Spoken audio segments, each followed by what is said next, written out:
views expressed on this episode of the Came to Believe Recovery podcast do not necessarily reflect those of KHLT, Take 12 Recovery Radio, or our affiliates.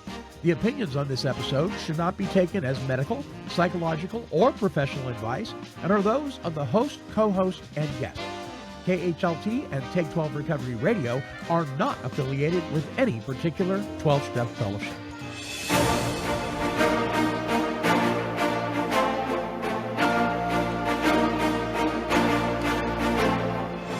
Well, greetings, my friends. I am the Monty Man from Take 12 Recovery Radio, and this is the Came to Believe Recovery Podcast. And now, here are your Came to Believe Recovery podcasting broadcasters to launch us forth on this week's show.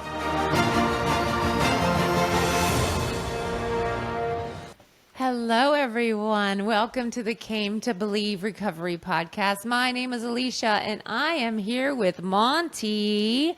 Again, no Tom Williams this week, people. Where are you, Tom? Where is he? Where is he? But today's show is on complaining, so maybe we can complain about him not being here. Yeah, Tom. What's up with that? What are you out? You lounging on a beach somewhere? I think he is. I think he is. That's okay. Everybody needs a vacation sometimes.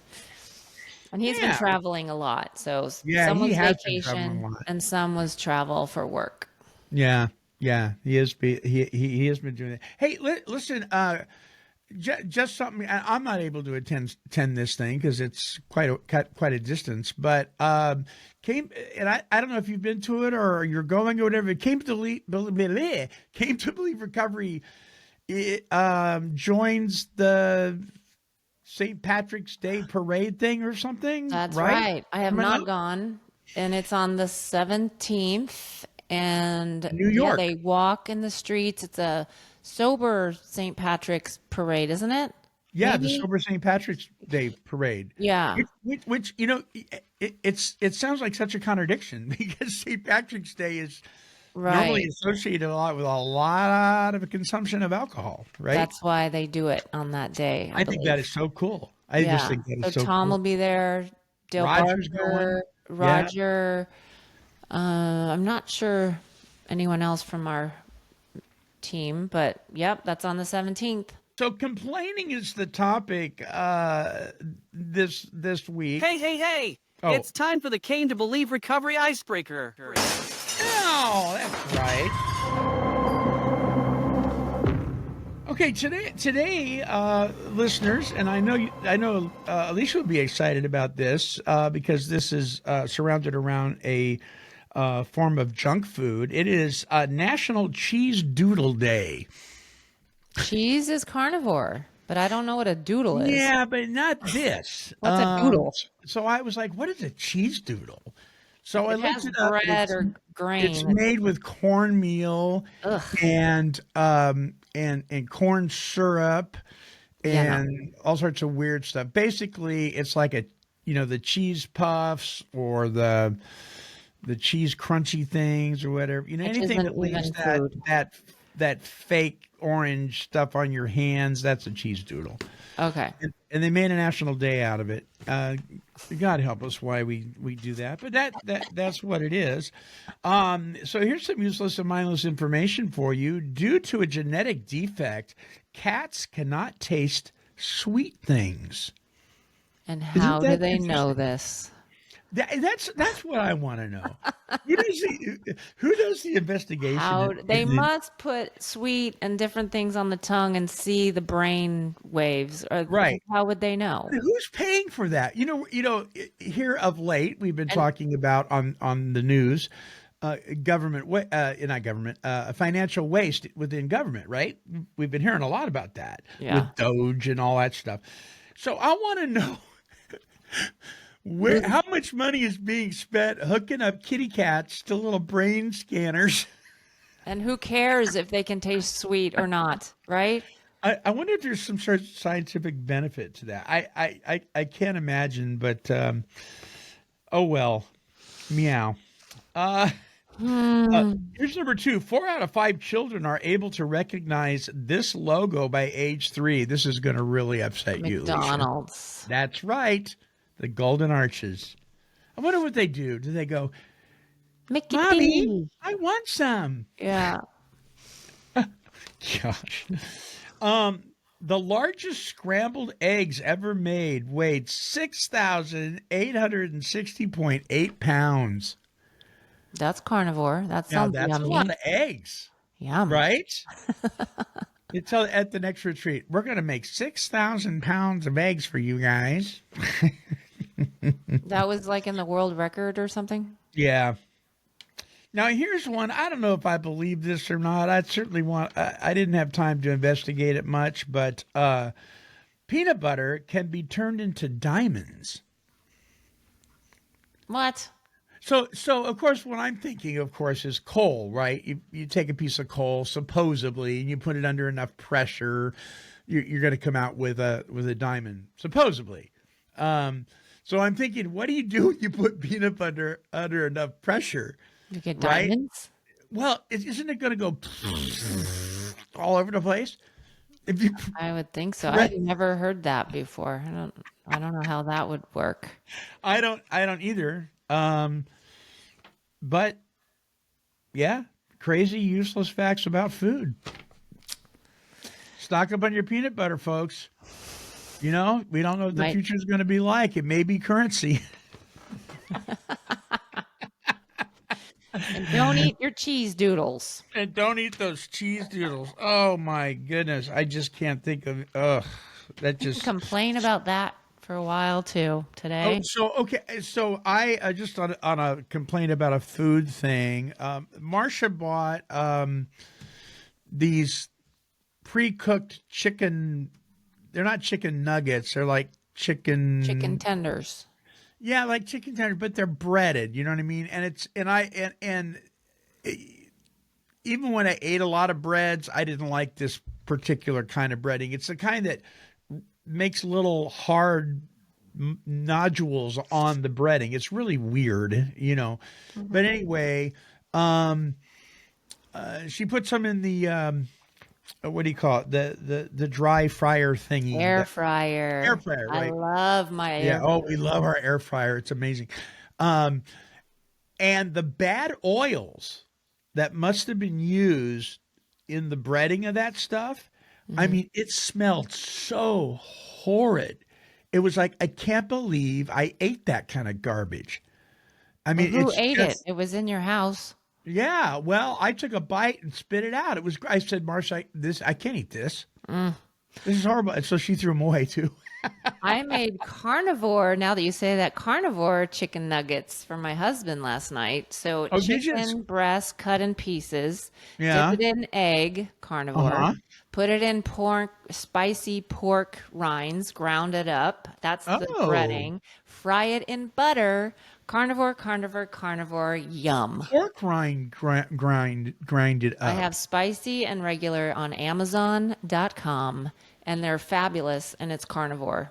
Wow, now that sounds tasty. No seed oils, use butter. No seed oils. So I haven't watched it yet, but somebody told me you got to watch how seed oils are made, and they bleach it. And they stay in your body for like decades. Goodness, Eating out at restaurants. That's why I bring my own food when you guys go out to eat. I know you do. Doc Wallach, he's the big paleo guy. I remember the first time I heard about bad oils was from him, and I was like, I was driving home from my job at the Adult and Teen Challenge Men's Center. And I'm listening to this, and it just turned to my stomach when he was saying the different bad oils and what they're from and stuff like. Oh, gee whiz. Mm-hmm. Listeners, take that Wesson oil in your cupboard and throw it. Vegetable oil, seed oils, restaurants. All restaurants use seed oils. You know who's really bad? I mean, I can. Is Elmer's restaurant. Their oils are so bad. I mean, you can I don't know what Elmer's is. Oh, it must be only in Oregon. No, it's in Arizona. I think it's in Arizona too. I'm not sure, but my son's mother-in-law is a big regional manager, so I better behave myself. All right, stop eating bad oils. If you don't, we'll complain about you. Yes. We'll be right back with the topic complaining. Yeah, are you a complainer? Is there a difference? I don't know, but maybe as we talk, we'll find out that Well, I am. Is there a difference between complaining and whining? Or venting. I know Tom wanted to be here and say, well, venting is not the same, but is it? I don't know. Could be a blurred line there. Okay, we'll see. Don't go away, listeners. Check this out, and we'll be back in just a second. The Salvation Army is more than just a red Cadillac Christmas. It's a shelter for me and my children. It's a place of recovery and hope. It's a safe place to go after school. It's a warm meal, a comforting word after you've lost everything. When you donate to the Salvation Army, expect change. Take 12 Recovery Radio, Came to Believe Recovery, and this podcast support the Salvation Army. To make your donation to the Salvation Army, visit salvationarmyusa.org.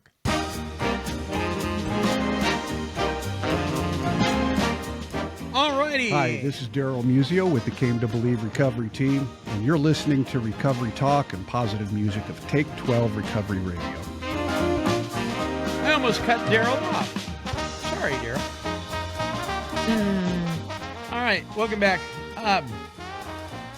Just a heads up on this coming Monday's show, Timothy Mark Price on the Take 12 Recovery Radio show, musician missionary from Minnesota will be on the show, sharing his experience, strength, and hope in his ministry. And then next week on the Came to Believe Recovery podcast, we're going to be talking about time management.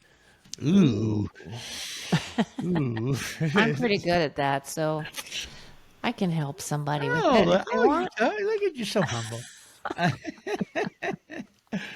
Okay, when do we complain? How does it make you feel when others complain? And is there a difference between complaining versus venting? Before we hit on that, though, is whining the same thing as complaining? Well, give me an example. Well, I kind of think whining is like complaining with passion. Yeah. You know what I mean? It's like it's almost continual. I could complain about something and then leave it alone. But whining, you just kind of keep going on, and you never let it go. Yeah.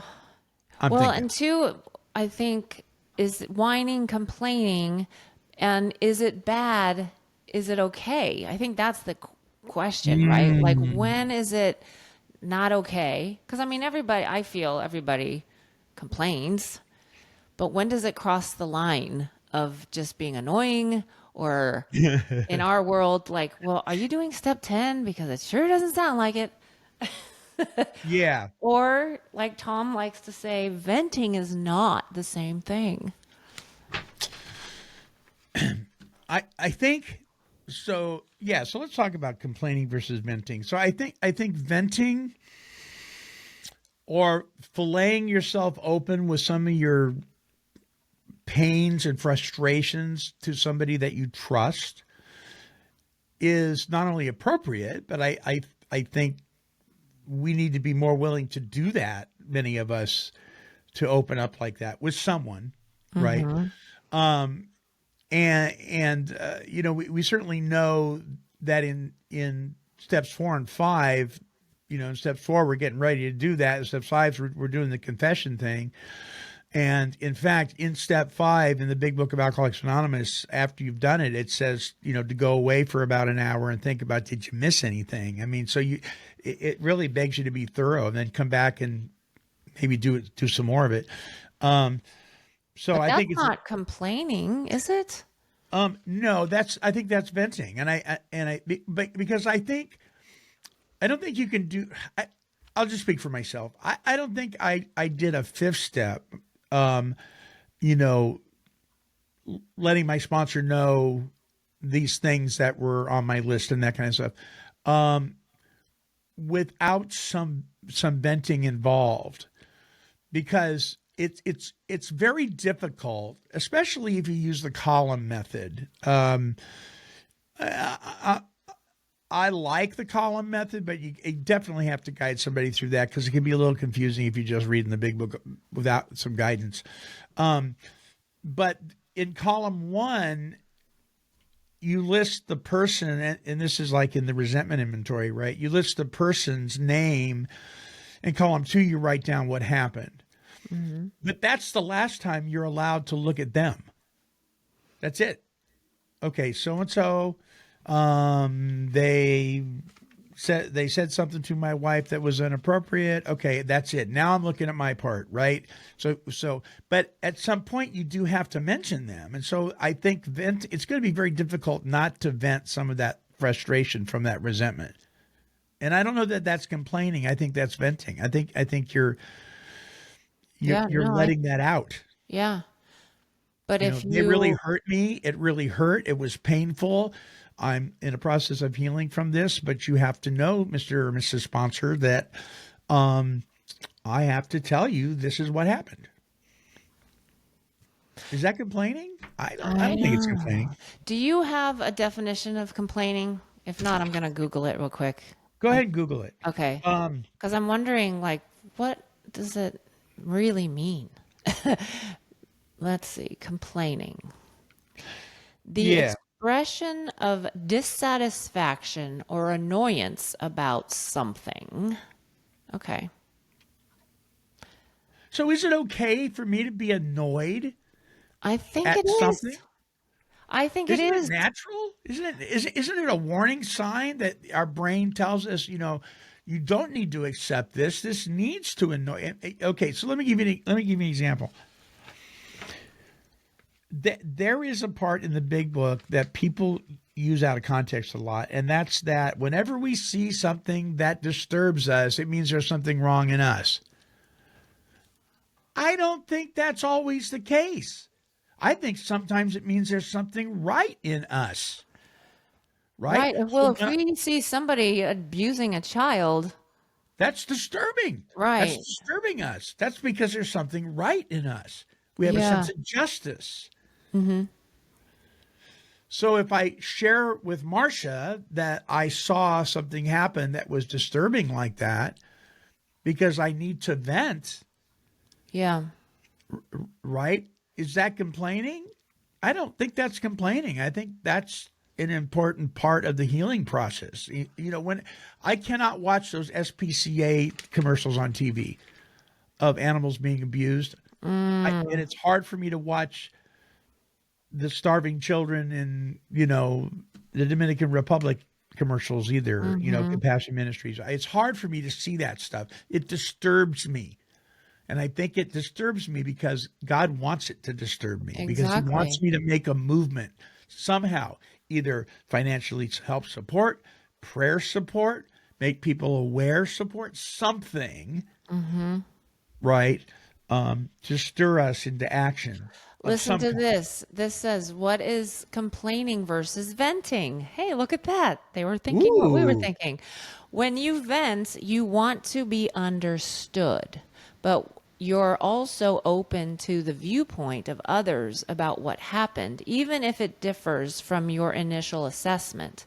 On the other hand, complaining involves discussing an upsetting event repeatedly, regardless of how empathetic others may be. I don't know if I fully understand that second part. Well, it sounds like complaining is the whining thing. Yeah, and they're not open to the viewpoint of others, maybe. Right. They just want to. So venting, I love what it says there. Read that again, what venting is. When you vent, you want to be understood, but you're also open to the viewpoint of others about what happened, even if it differs from your initial assessment. I think that is really key, because I think most of the time when we're venting, we're not doing that. What we're doing is, because people will say it. Hey, I'm just venting, man. Tom I'm just says venting. that to me. And Yeah, I'm I'm like, just okay. venting. I Okay. don't really want your input. I'm not asking for suggestions. I just need to vent. But I according think to- that can be helpful too for that person to kind of say it out loud, don't you? Unless it's yeah, and I guess 58th the time. sign that it's gone from venting to complaining would be, how many times are they bringing it back up? Yeah, the same thing over and over. If I'm venting for the purpose of laying it out on the table and walking away from it, then I won't bring it back up.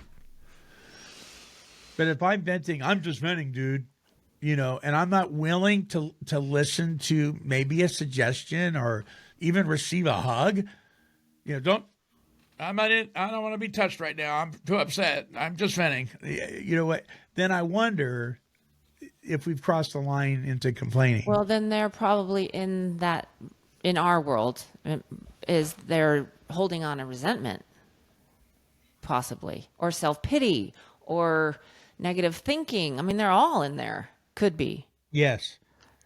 And which is okay, but I think that person would want to like pray about it, or what are you going to do about it? That's what's the solution here?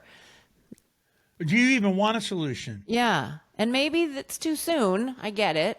But eventually I would hope that they would want a solution so they don't keep venting or keep complaining. And what is their motive too, which we wouldn't always know. Like if someone complains and complains, they just want to be heard. They want us to feel sorry for them, or who knows. That's annoying. That's annoying to me. Yeah. So, I think it is important. I think just the way the human psyche is and the way our spirit works and everything, I think it's important for us to have at least one person in our life that is willing to hear us without making recommendations or suggestions, right? I think sometimes it's important to be able to say, yeah, I need to put this out on the table. I fully intend on walking away from it, but I need a listening ear that's sympathetic. I'm really not looking for a suggestion. I just need to get this off my chest. Otherwise, it's going to eat me up. And are you willing to listen without comment? And do you do that? Huh? Do you do that? Say, will you listen without comment? Yeah. I don't know that I've ever said that. I don't believe I probably do that. thought it. I probably thought it. I hope I can tell this person this without them responding, because I really don't want to hear because I may know what the answer is, right? But I think it's a pretty cool thing when you have friends or confidants in your life that are willing just to hear you, just to be there, to say something like, "That must be really hard, huh, Monty?" And that's all you need. You know what I mean? Mm-hmm. And then I was going to say, isn't that what our meetings are for? No? I know we want our meetings not to just be a dump. I mean, we want to 10, 11, 12. And what are you going to do about it? Well, yeah. So I think for those of us who've been around a while, particularly those of us who have had a spiritual awakening as a result of those steps, I don't think our job is to go and vent in the meetings anymore. I think we do that with our sponsors, with our confidants, with our pastors, with whoever, our best friend. But I don't think we do that in the meetings anymore. I think our job in the meetings is to see where we can be of service to the person who is doing that. I think that's our job now. Now, if you're a newcomer, you're not there yet. I get it, But I get a little concerned when I see an old timer come into the meetings and just fillet themselves open and whine and complain. I'm like, dude. Yeah. I like, though, when someone with a lot of time does share about their mistakes, or that they're tending themselves, and then show us like what they did, because then Absolutely. it shows like even they aren't, or they're still doing 10, 11, and 12. And I don't have to pretend like my life is perfect because it's not. Yeah. Oh, absolutely. I agree with you. Complaining is a symptom of our selfishness and idolatry. Ooh, those are pretty strong words. Comfort and convenience can be idols. Man, isn't that true? Yeah. Isn't that true? So here's one. I don't like that church because the music's too fast. It's too loud. Or I don't like that church because the worship music is too slow and it's like a funeral march. So is Or that their comfort level? yeah, I mean, I don't like that church because the preacher he just kind of boring. Okay. but then where is that line? Because there's so many churches to pick from. And so the first one, if I had one of those in my head, I probably would. Do I just stay there? And you know what I mean? Yeah, but okay, it's okay to make an observation. It's okay to say, to shop. It's okay Yeah. to meeting shop, not meeting hop, but meeting shop. Find a meeting that you can call home. It's okay, and you're not gonna discover whether it's a church or a meeting or whatever, if that's the case by just going once. Right. You're not. That's one of the reasons why why it is suggested 90 meetings in 90 days is, and that's that came from the court systems and stuff like that. But there's some wisdom there because you can't give something a fair shake in one or two visits, right? So I would say, hang out for a while, test the waters for a while. And it's okay to make an observation and then say, you know what? This just doesn't feel like home for me. That's okay. Find a place that does. But there's a difference between doing that and being critical in a complaining, whining sense. It's just because I'll do it. I had this experience the other day. My son's church, where he's the worship leader, man, I love the worship there. It is just, I'm a little partial too, because he's my son. But the worship, I mean, if I could jump up and down like I did when I was younger, I would definitely be doing it. I mean, it is just awesome, worship. Is the worship at the church Marsha and I attend any less worship? No. But I kind of wish it was a little bit more like my son's worship, tell you the truth. I feel the same about ours, but it's kind of like, it's not a big thing. You know what I mean? It's No, like it's not open-handed thing. It's not going to make me leave ever. It's not something, But because if it's a it thing. is, It's a thing. it is a thing. If it is, then I've got a problem. It's not the worship. Exactly. Because God's word does not return void, even if it's from a boring pastor or an exciting pastor, right? We focus on what's being said, not who's saying it as much. But yeah, we can make some observations. This scripture that you shared, this is a powerful story. It really, really is, because it explains the way we are. And that's what I love about scripture. So often we're looking in the mirror. This is the story of Moses and the children of Israel. Mm-hmm. They said to Moses, it is because, this is the children of Israel now, it is because there is no graves in Egypt that you have taken us away to die in the wilderness. What have you done to us in this bringing us out of Egypt? Is not this what we said to you in Egypt? Leave us alone that we may serve the Egyptians.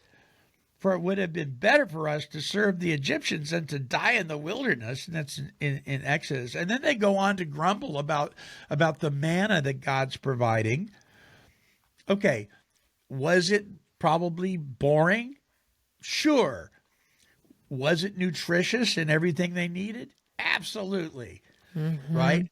But they were constantly warning about it, and they grumbled against him. What shall we eat and drink? In Exodus 15:24, just whining about it. And then it goes on to say, and in the morning you shall see the glory of the Lord, because he has heard your grumbling against him. For what are we that you grumble against us? And Moses said, when the Lord gives you in the evening meat to eat, and in the morning bread to the full, because the Lord has heard your grumbling, that you grumble against him? What are we? Your grumbling is not against us, but against the Lord. So I wonder, when we complain about our circumstances, and God knows best, and he's in charge, and he sees the big picture, maybe the truth of the matter is we're complaining about, well, God doesn't really know what he's doing. We are, right? Aren't we doing that? And then I don't know if that was that part or in there. Even with our complaining in the desert, he gave us bird or chick, right? He's even in our grumbling and our complaining, he still blesses us. Still blesses us, despite our knuckleheadedness. But sadly, that probably makes us grumble more, because we see it as, well, it worked when I complained, so I'm going to keep complaining. Because we're just crazy like that. You got to be the squeaky wheel.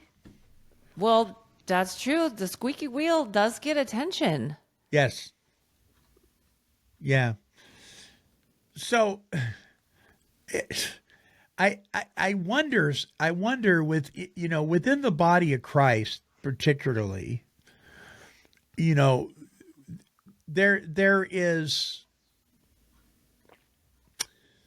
a movement within the body of Christ that some people deem the prosperity movement. Mm-hmm. Right. And these are people that claim that you can manifest the things that you want in life by repeatedly saying the same things over and over and over again. I want a new job. I want a new job. I want a new job. I want a new job. And these mantras and all this kind of stuff. The few people that I've known that actually practice those things get very upset when they don't come true. And I'm like, why? What are you expecting from God? I mean, here, Alicia, isn't it true, as you and I sit across from each other here, through the miracle of technology on the internet, where we sit in our respective homes or studio, do we not have every single thing we need in the moment right now? Do we not have that? We do. Totally. So why in the world would I mantra myself into getting what I want if God's already taking care of me? Well, these people were probably saying maybe they didn't have a job and they want a job, or that, which would be what they should be doing, right? Right. But what were they asking for? Do you know? Well, the ones money. I know were asking for money. They were asking for prosperity financially. Okay. That was the biggie. And when they didn't get it, right, there was one of two things they would say: I didn't believe strong enough, or God doesn't care. He lied to me. I was lied to when he said, ask believing and you'll receive it. Well, I did, and I didn't receive it. So I've been lied to. It was either that, or more common is they beat themselves up and say, I didn't pray hard enough. I didn't pray long enough. It's my fault. There's something wrong with me. Yeah. No, there's not. The thing that's wrong with you is you're putting an expectation on God that he never asked for. Right. They might be putting a timeline on it. Maybe it's coming, but not yet. Maybe that's not what God wants for them because he knows that it's not going to help them. But maybe with them venting or whatever they're doing about it, at least they're still believing in God. You know what I mean? I think God can work with that. And then maybe they would read a book or come across somebody.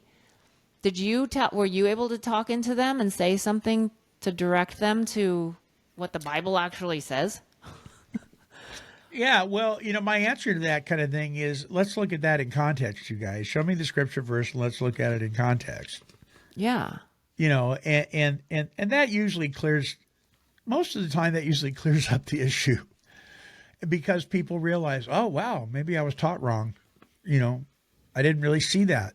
Yeah. Well, hopefully they would be open to that there. seeing. In fact, here in Corinthians 10, 9 through 10, we must not put Christ to the test, as some of them did, and were destroyed by the serpents, nor grumble, as some of them did, and were destroyed by the destroyer. So that's kind of a warning, right? Don't be putting God to the test. Don't be testing God like that. In fact, there's only one place that we're given permission to test God, and that's in our tithing. Mm-hmm. He says, test me in this. I'll prove it to you. Yeah. I'll supply all your needs. But then we see, what we do is we complain because our financial needs were met. Well, he didn't say that. He said, I'll supply your needs. In fact, I'll return to him tenfold. What does that mean? Well, that's subjective. Right. It might not be financial. Might not be financial. It might be that your marriage will be blessed and your relationships will be blessed and other things other than money. But it could be money also. It could be. Sure. And let me tell you, I have experience when Marcia and I and the boys, when they were very young, we went through a period of time financially. I am telling you, we were putting duct tape on their shoes just so the water wouldn't get in when they went to school. We couldn't pay our hospital bills. The creditors were knocking on our doors. We couldn't explain to them efficiently enough for them to understand. They didn't care anyway. I mean, it was bad. It was really bad. And we believed and we believed and we believed. And you know what? When we needed it, when it absolutely came down to the wire, things would happen.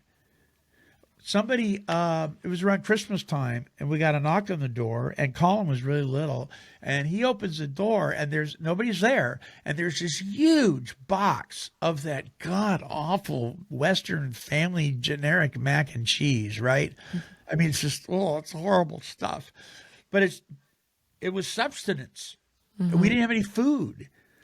And Colin brings the dogs. He goes, look, Mom and Dad, somebody left us a feast. He was so grateful, right?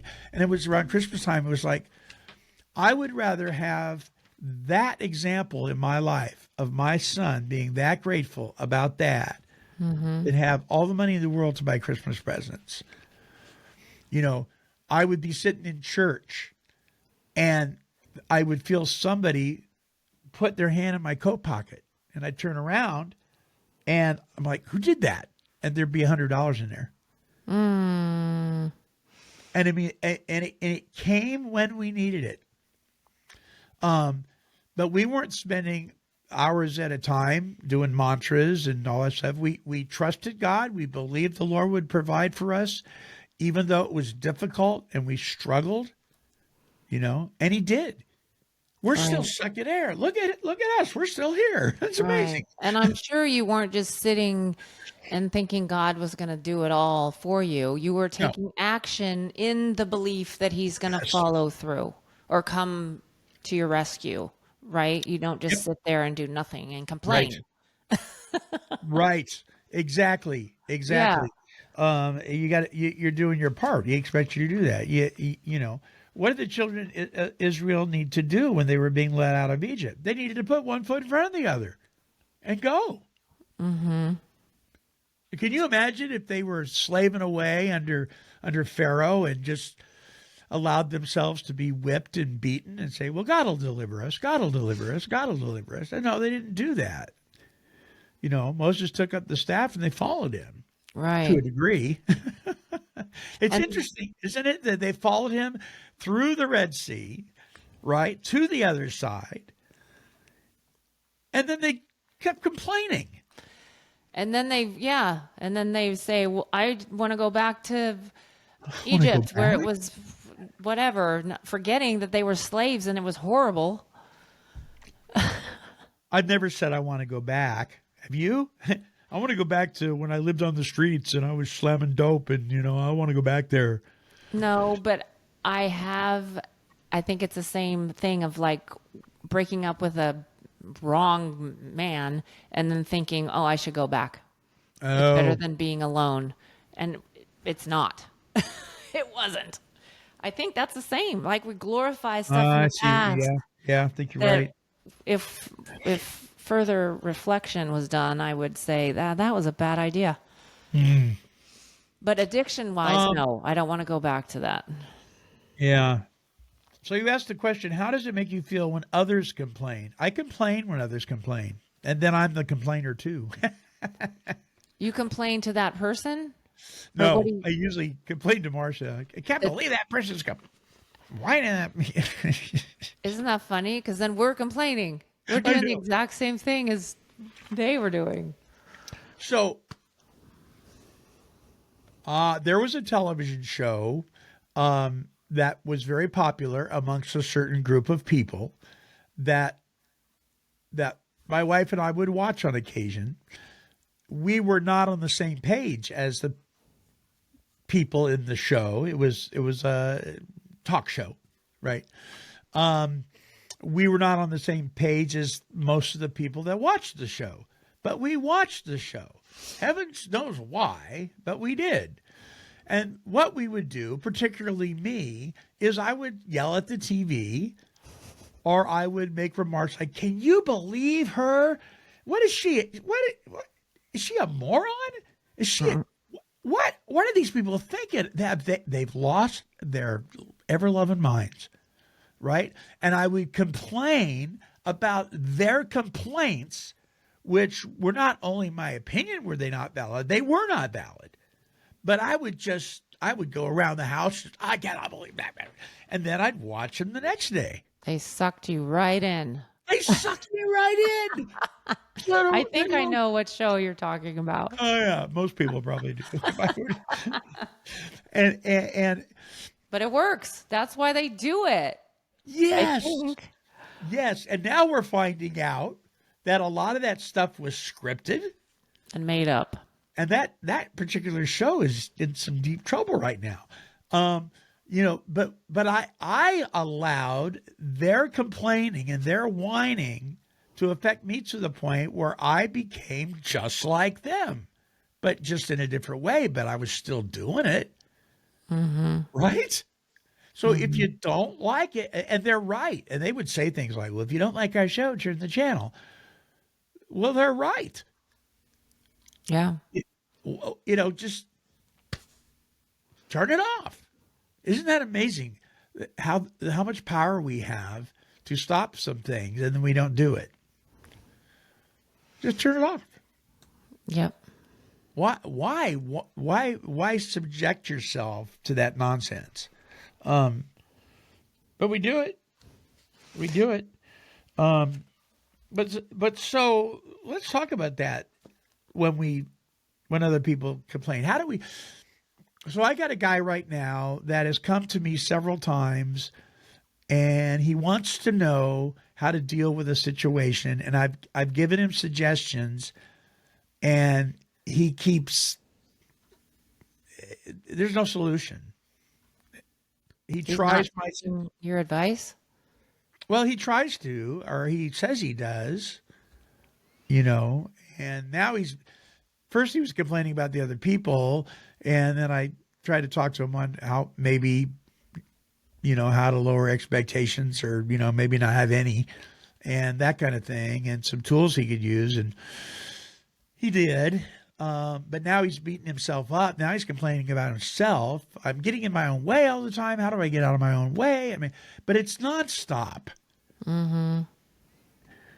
It's an excuse, maybe, because as long as somebody complains, they don't have to take action.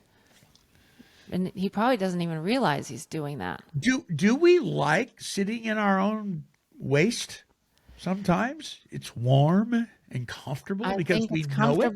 I think we're used to it, and I think it keeps us from action. Action is scary. Yeah. But we can just complain about it and do nothing about it. There's people in my life that complain you're not going to be surprised to hear this, about how heavy they are and how bad they feel and they can't lose the weight. And I've known them for like a decade and they're doing nothing. And so it's like not even one move. nothing. I guess so. So I know somebody right now who struggles with nicotine addiction, who goes back and forth from cigarettes to vaping and vaping to cigarettes and back and forth. They've got diabetes. You know, they're quite a bit overweight, and they don't. I don't hear them complain a lot, but I do hear them say things. Well, I wish I could stop doing this, or I could, not in a complaining way, but more of a, wishful thinking kind of statements, right? And I'm like, okay, I get. And Marsha will tell me, well, nicotine addiction is an addiction. You got to understand, and of all people should understand that. And I'm like, yes, I do, but they haven't even. Okay, so they don't want to go to a Nicotine Anonymous meeting. I get it. How about talking to their doctor and maybe getting a patch? Do How something. How about calling? You have there's helplines that you could call. Do something. Something. Well, But how come they nothing. don't want to go to a meeting? Maybe they need to get over themselves. Good. Yeah. Yeah. Your But- ego but is not your but friend. dude, I get it if it's hard. I get it I even get it if you struggle with it for the rest of your life. But are you doing anything different? Just the littlest amount, and they're not. Mm-hmm. And I just, People don't like to be uncomfortable. I think that's the bottom line, me included, right? Because then I'll be uncomfortable. I have to have those urges. I don't want to not be diabetic because I love my sugar and I'll just shoot up more insulin, even though my fingers are going to be falling off and I'm going to Right. go blind and have a heart attack, but that's okay. I need to have my cookies. They're an addict, I believe. so is complaining can be something that we become so comfortable with that we really don't have the desire to change, and we get comfortable in our mess. And so I when I see this person and I hear them talk, I try to remember from whence I came and have some empathy for them. But I don't make any suggestions to them anymore Because they don't want it. check this out. If I say, hey, listen, I heard about a great new book that's out that addresses the fear of quitting smoking, addresses the fear of it. It's very empathetic. This person would say to me, you're judging me. I thought he would say, I'm not fearful. No, it's like if I say anything, if they say, man, I'm so tired of getting laid off work. Hey, they're hiring down here and you'd be perfect for it. Their comment to me would be, I'm being judged. You're judging me now. What are you talking about? Well, maybe you can talk that through and show them that's not judging. it's You like- said it out loud and don't have a job. I want to help you get a job. I know. So see, I just don't say anything anymore. What 'Cause I would want to say to someone that kept being laid off, and I wouldn't because it would be offensive, but what are you doing that maybe is causing some of that? Yeah, you're judging me now. Right? But isn't that like what we need? We need that sometimes. Oh, I know we Like, do. what am I doing? Maybe because I'm a half hour late every day and leaving early. Hello, ding ding. Maybe fix that. I know. People don't like to look at their stuff. So are we complaining about the complainers? We are. This is a We are. vicious cycle, isn't it? Uh-huh. Okay, here's one that's really hilarious. I'll watch a movie and it's not even real. It's a fiction. And I'm talking to the TV and I'm going, you dork, don't go down there. Don't do that. Right? And I'm like, Marsha, can you believe that guy? It's not even real. Yeah. She'll do it too. She'll go, wow. how did they get from point A to point B so fast? That's impossible. And I go, it's in the script, honey. It's in the television show. They got to pack everything in. Like we like Chicago Fire, Chicago Med, Chicago PD, right? Because they're all the same people, and they're constantly getting from one point downtown Chicago to the precinct within seconds. It's like, that's impossible. How can they do that? Doesn't make sense. It doesn't make sense. But we complain about that. How can they do that? That's not right. That's so human beings will complain. We'll complain about everything. Are you a complainer? Do you think you're a complainer? I don't see it. All right, now you're judging me. Well, and I'm trying to think if I am. Am I a complainer? I don't. Yes. Like about Sure. what? I guess everybody is. Okay, so it's like, like when Tom talks about, do we lie? Sure. Are we liars? No more. Okay. Do I complain? Yeah. Am I a chronic complainer? No, I don't believe so. Now, I don't know if you I was sitting in the living room one day and the boys were over with their wives and stuff. And I said something like, I went, what? I said, I am the most compassionate father I know. And they just busted up laughing. They're like, and I'm like, what? You were growing up. I never raised my voice. And they went, Dad.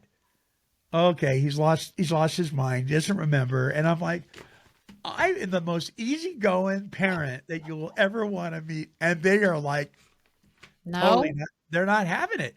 But that's how I see myself. I really do.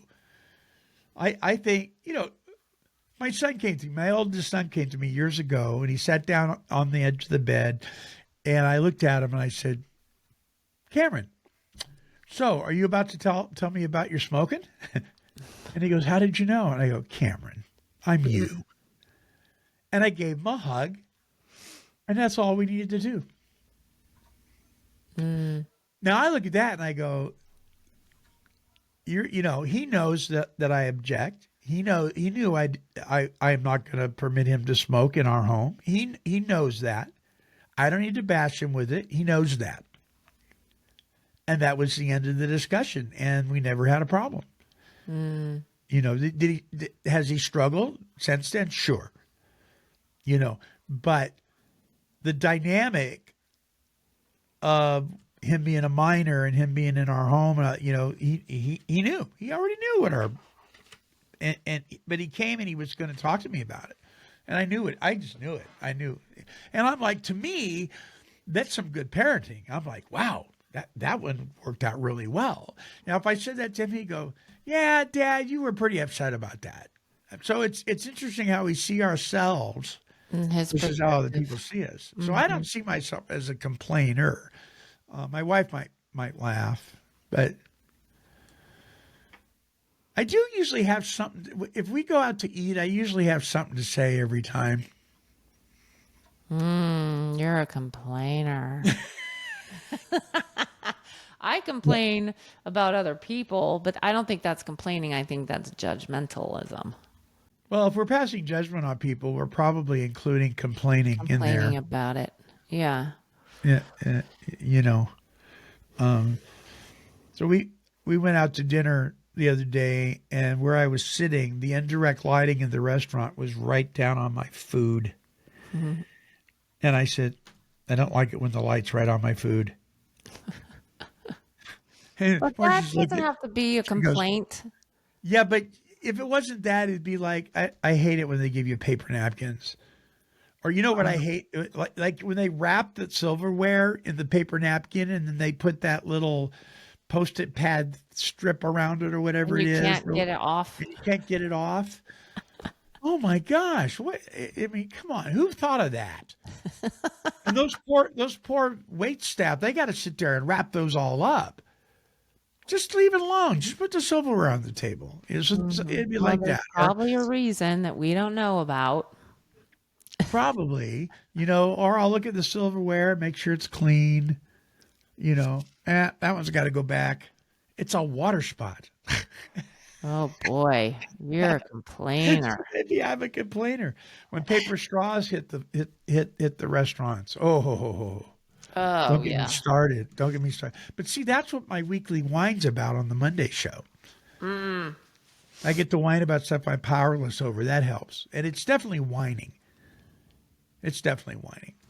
So, I don't know. Listeners, that may be something that you might want to ask yourself. Are you a complainer, a whiner, or a venter? Yes, and just be aware of it. Right? And or ask your spouse what they think. Right. You want the real answer. All right. Closing thoughts. Alicia, closing thoughts. I think you just said it. Like, everybody watch yourself the next few days and see, like, am I a complainer? Am I getting upset with other people complaining? Maybe they're just venting and you're thinking it's complaining. Just like have that awareness around it just to kind of see where you're at. Yeah. Yeah. Would be I hear you. interesting. That's good. That's really good. All right. Our closing thong, then I'll come back. Thong. That's just inappropriate. Our closing song is by Conley Ray White, and it's entitled Back Amongst the Living. And that is certainly where we weren't there for a long time, and we are back. And this is really a song of gratitude. And I'll come back with my very quick closing thought. Here's Conley.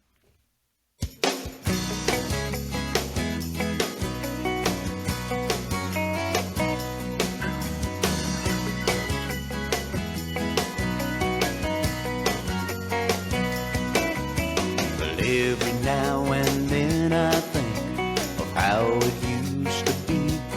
It took a while to break the chain, but now I've been set free. A second chance at this thing called life, that's what I've been given. I'm here to say I'm alive and well, and back among the living.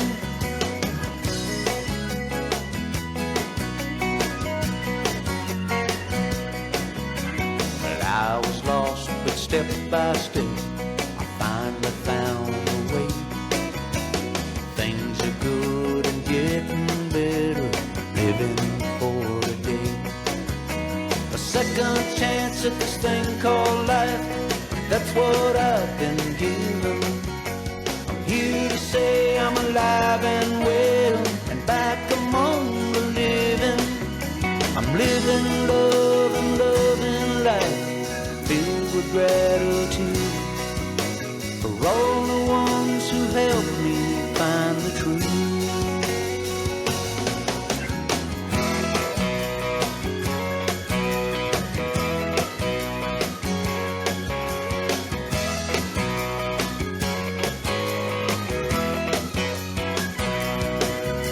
I meet with folks a lot like me, I don't have to be alone. Found a brand new way to live, and I've got to pass it on. A second chance at this thing called life, that's what I've been given. I'm here to say I'm alive and well, and back among the living. I'm here to say I'm alive and well, and back among the living.